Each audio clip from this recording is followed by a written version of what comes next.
Happy Paraphrase Friday. Carissa Danes with Easy Button Employee Relations here.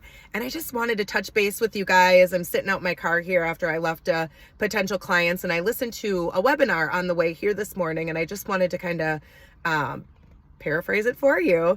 It's regarding the non-competes and kind of what's going on with that legislation that was pushed down by the FTC, and then what you should be doing as an organization to kind of prepare for this should it actually continue to go through in September. So May 7th was the date that the Federal Registrar actually posted this new legislation. And so it's 120 days from the date that it is posted within the Federal Registrar. So that means that September 4th is when this would go into action. And so as a refresher, non-competes as of September 4th are allegedly going to be banned, and you're not going to be able to use them. And you're also going to have to go back and remove them from people who are currently on non-competes. So one of the things that I think is important to point out is that it's not just for people who are working for you. It's actually people who are working for you, who are also independent contractors, volunteers, interns, people who are doing apprenticeships. It's everyone that you could not have a non-compete with, or you need to actually remove the non-compete effective September 4th currently. So as a carve out, one of the things that they did add in this non-compete is that if someone makes a $151,164 and is a senior executive that is making policies, they can still be on a non-compete. Now, of course, there's tons of questions about, like, what about a vice president? What about a CFO? What about, there's all these questions about who is considered a policy maker. And so I think there's going to be more direction. I'm hopeful that there's going to be more direction in the near future about what that looks like. But I think there is a piece of that that's going to be open to interpretation for now. When I looked at the FTC's website last week, some of the things that they were talking about was the reason that they're going to be doing this, or their reasoning for doing this. And what they're saying is that there's going to be a reduction in healthcare costs by $74 to $194 billion, which I thought was super interesting. The only thing that I could correlate that with would be, potential health risks that you're going to experience because you're in this stressful, or these non-competes are creating some type of stress within you that's, creating maybe anxiety or depression or some type of other health issue. That one is a little bit mind-boggling to me, but I thought it was interesting and worth sharing.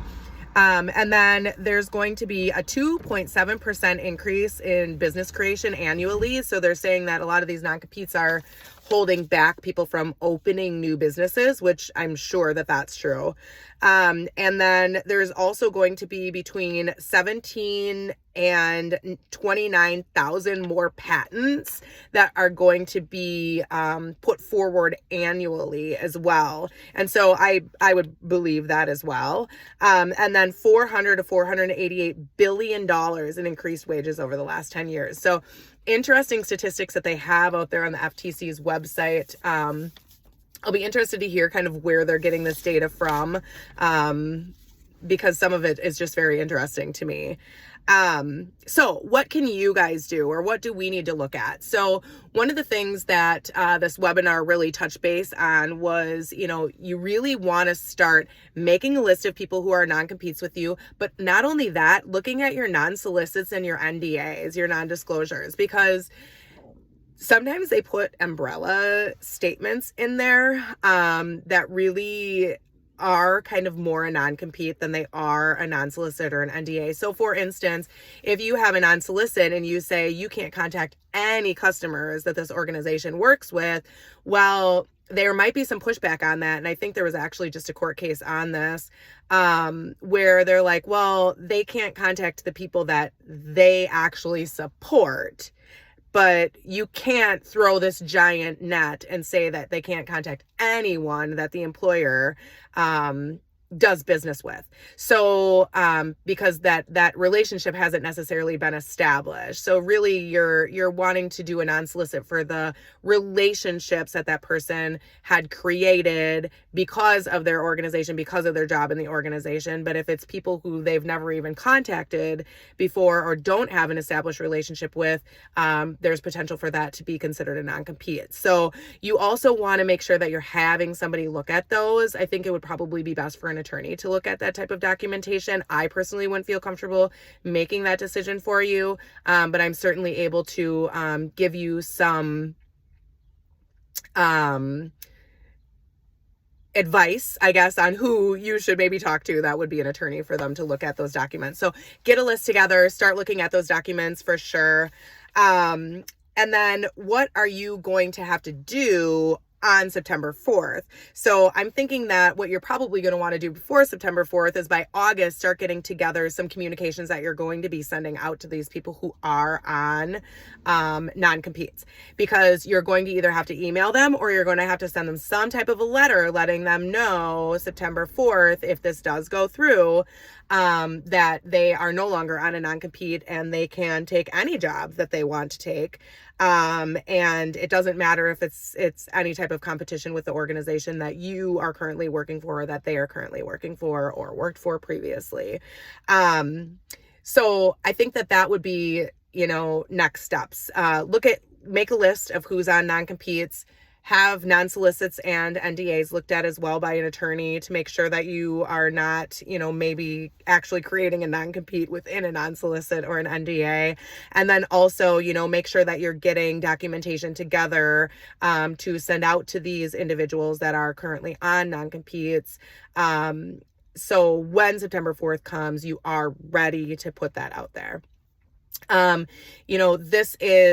There's not a whole lot that I can potentially do with this type of scenario. It's not something that I would feel comfortable playing with. Definitely something that an attorney is going to probably want to be involved in. I do think that there probably is going to be some language that's created that you send out to these individuals that are currently on non-competes. So I would probably watch for that, and I can always update you guys when I see something come out, or if I see something come out that attorneys are kind of putting the stamp of approval on. So I'll be sure to keep you guys in the loop on that. So this is a great example of how someone like me at Easy Button Employer Relations, or consultants that play in the compliance area, are super beneficial to an organization, because we're going to keep you up to date on this kind of stuff. This is our job. My job is to understand what's happening out there in the HR world and make sure that my clients and, even potential future customers understand what's going on. So I hope this was helpful for you guys. Stay out of trouble out there, and I hope you have a wonderful long weekend. And if you're interested in learning about our subscription services or any services that we provide to organizations, please feel free to reach out to me. Happy Paraphrase Friday.